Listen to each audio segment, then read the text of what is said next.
what do you want tonight? What's the one thing for the Mavericks tonight, if you were granted a wish for something to transpire during the game, guys, what would you want? The Kristaps Porzingis to show up from Game 3 of the first-round matchup against the Clippers in the bubble last year. 34-13 he had in that game. And I'm not saying specifically get those numbers, but be the kind of player that you're capable of being. The same Kristaps Porzingis that helped end the 18-game winning streak on the road against the Milwaukee Bucks. The same guy who had 36 points on 8 of 13 from the three-point line against the New Orleans Pelicans this year. Be that guy tonight, because you're going to get what you're going to get from Luka Doncic. I said it earlier, and I'll say it again. If you can get 75 points between Luka Doncic, Kristaps Porzingis, and Tim Hardaway Jr., you're going to have a terrific shot of winning tonight's game, and more importantly, defend the way that you did in the third quarter in Game 5 where you held the Clippers to 21 points.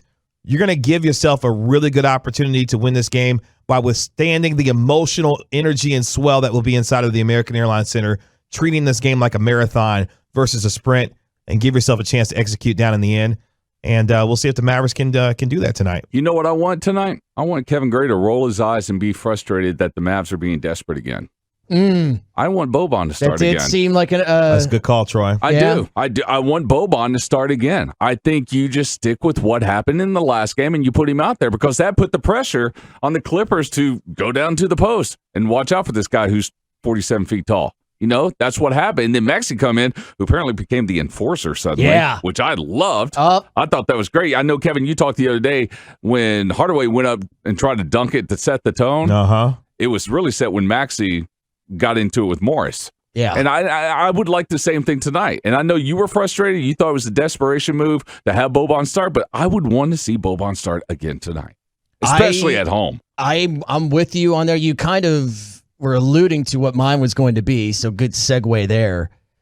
I want the Mavericks to punch them in the face, not literally, but I'm talking about being physical early. Man, maybe literally. Maybe. If it calls for it, I'm not against it. But I want them, like what we talked about yesterday with Tim Hardaway Jr. on the dunk, like you just said, Troy, and Maxey. I want this team, I want to give them every opportunity to feel like that they are the weaker opponent, that they are the lesser, because I think that they are mentally weaker. I mean, at times this team has performed that way in terms of the Clippers, but, you know, as recently as Game 3, this is a team that can withstand a punch and take your team's best punch the way that they did in turning what was a 19-point deficit into a 10-point win in Game 3. Rick Carlisle talked about it in his postgame comments after Game 5.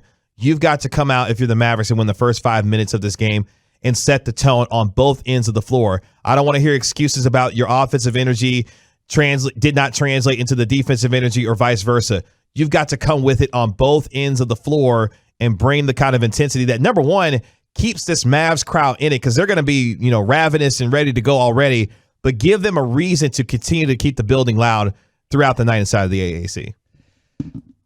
I think that's what happens, too, because when we start this game tonight at 8 o'clock on ESPN, or if you're there at the AAC, or wherever you may be watching this thing, if you do decide to go out, God bless you do, or if you don't, because a number of Tolos are texting in that, hey, I've had to stay in. I've been in for the games that they've won. I've been out for the games that they lost. So God bless you for taking one for the team, even though you want to go out.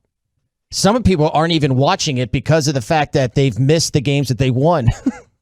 That's do what you got to do. That is dedication. Yep. Right there. I mean, you want to talk about an MFFL. You're staying away from Game 6 because you have watched the losses and you happen to have missed the wins. That is props. That I give you a round of applause there. I think that the crowd getting into it, which they already will be, if you get physical early, then that is what is going to keep them on a fever pitch.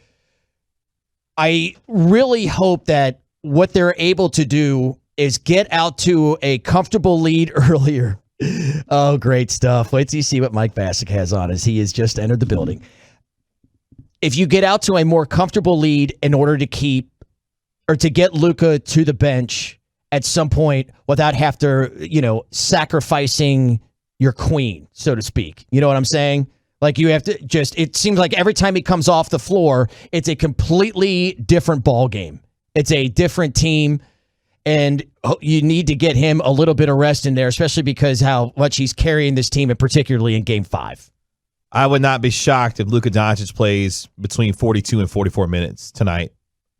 That is how I think intense this game is going to be, and what you saw it happening a little bit in Game 5.